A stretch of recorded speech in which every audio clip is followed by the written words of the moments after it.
Samuel 10. Then Samuel took a bottle of olive oil. He poured it on Saul's head and kissed him. He said, "The Lord has anointed you to be the leader of his people. When you leave me today, you will meet two men. They will be near Rachel's tomb at Zelzah on the border of Benjamin. They'll say to you, 'The donkeys you have been looking for have been found.' Now your father has stopped thinking about them. Instead, he's worried about you. He's asking, 'What can I do to find my son?' You will go on from Zelzah until you come to the large tree at Tabor. 3 men will meet you there. They'll be on their way up to Bethel to worship God. One of them will be carrying 3 young goats. Another one will be carrying 3 loaves of bread. A third will be carrying a bottle of wine. It will be a bottle that is made out of animal skin.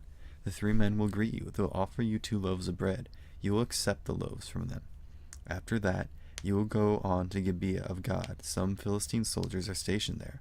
As you approach the town, you will meet a group of prophets. They'll be coming down from the high place where they worship. People will be playing lyres, tambourines, flutes, and harps at the heads of the group. The prophets will be prophesying. The Spirit of the Lord will come on you with power. Then you will prophesy along with them. You will become a different person. All of those things will happen. Then do what you want to do. God is with you. Go down ahead of me to Gilgal. You can be sure that I'll come down to you there. I'll come and sacrifice burnt offerings and friendship offerings, but you must wait there for 7 days until I come to you. Then I'll tell you what to do." Saul is made king of Israel. As Saul turned to leave Samuel, God changed Saul's heart. All of those things happened that day. When Saul and his servant arrived at Gibeah, a group of prophets met Saul. Then the Spirit of God came on him with power. He prophesied along with them. Those who had known Saul before saw him prophesying with the prophets. They asked one another, "What has happened to the son of Kish? Is Saul also one of the prophets?" A man who lived in Gibeah answered, "Yes, he is. In fact, he's their leader." That's why people say, "Is Saul also one of the prophets?" After Saul stopped prophesying, he went to the high place to worship. Later, Saul's uncle spoke to him and his servant. He asked, "Where have you been?" "Looking for the donkeys," he said, "but we couldn't find them, so we went to Samuel." Saul's uncle said, "Tell me what Samuel said to you." Saul replied, "He told us the donkeys had been found." But Saul didn't tell his uncle that Samuel had said he would become king.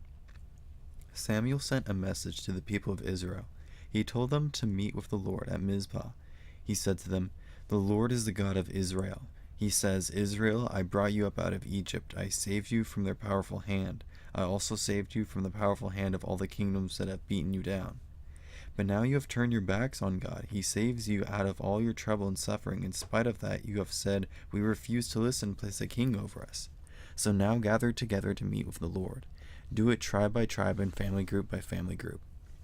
Then Samuel had each tribe of Israel come forward. The tribe of Benjamin was chosen. Next, he had the tribe of Benjamin come forward. Family group by family group. Matri's group was chosen. Finally, Saul, the son of Kish, was chosen. But when people looked at him, they realized he wasn't there. They needed more help from the Lord, so they asked, "Has a man come here yet?" The Lord said, "Yes, he has hidden himself among the supplies." So they ran over there and brought him out. When he stood up, the people saw that he was a head taller than any of them.